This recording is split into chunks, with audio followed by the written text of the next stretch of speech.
All right, here we are. Interview part 2.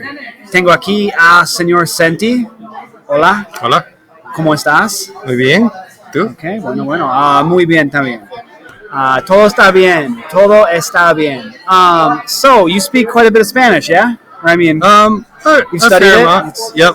It's I in your took it. life? I started in like 7th grade, and then took it all the way through high school, and then a little bit in college, and then I traveled for a semester in Guatemala. Oh, really? I didn't know that. Yeah, yep. Seriously? Yeah. So I went and Wow. I went to a language school for.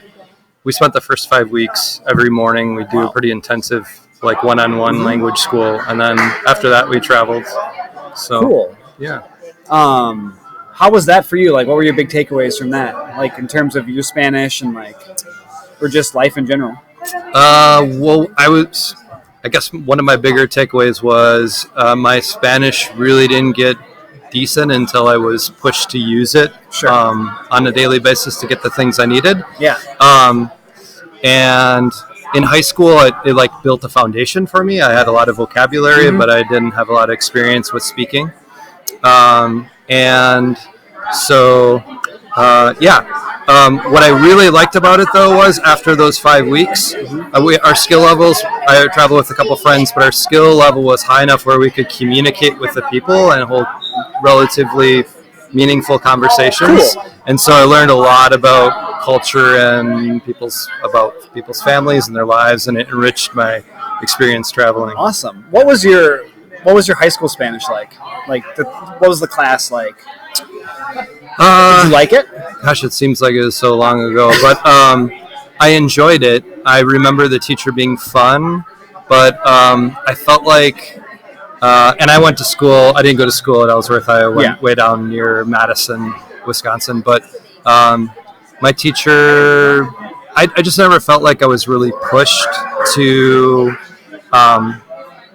be the best that I could be in the class. So I think it could have been more. And I think we missed the conversational piece with speaking Spanish. So, what's like your coolest moment you've ever had with Spanish? Where like you're talking to someone, like, do you have the one thing that like stands out to you? Where whether it was like something that you surprised yourself with how much you knew, or just, something like that you'll never forget. So when we got to Guatemala, we started staying at the school, but then we met a gentleman who connected us with someone else that owned I guess what would be equivalent to sort of like a bed and breakfast, but you could stay for longer periods of time. And so we ate breakfast there and became friends with the owner. And there was a couple people that worked there.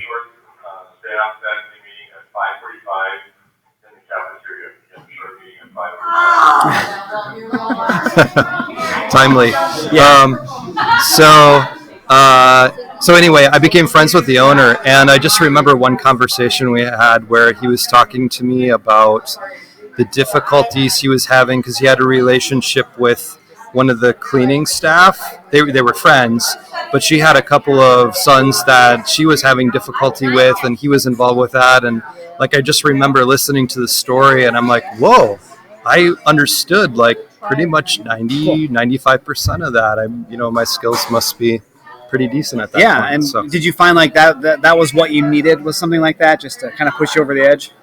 I think so. Throw Yeah. yourself into the deep end a little bit. Yeah, for sure. I mean, we hadn't really left that area at that point yet, but I was like, I think I feel pretty confident that I could go travel on my own, or with a couple of pals, and be able to navigate. We went from Guatemala, then we traveled around that country for a while, but then we went down to Honduras for a little bit, and then out off the coast, and there's a couple islands we visited. So it definitely was a useful skill. Sweet. I had no idea you'd ever done this. Yeah. Never come up before. Yeah. What would your message be to like my students, for example, who are halfway through Spanish 4? They're doing a lot of speaking. They're a lot better than I think they are. What would be your advice to them? My advice would be to stay with it. If it's something that interests you, watch movies that are in Spanish and throw in, if you need English subtitles, or maybe not even that, just Spanish subtitles. Or an English movie with Spanish subtitles. Either way, just listening to native fluent speakers is helpful. But I think above all, get an opportunity to go to another country where they speak Spanish as their fluent language. Being exposed to it is I think one of the best ways to fall in love with the language, and then you also get to go somewhere cool and do cool stuff. Yeah, exactly. Yeah, gain new perspective on life and life in the U.S. So. All right, gracias, señor. I shake your hand, but that's not illegal anymore. Bien. Adiós. See ya. Ciao.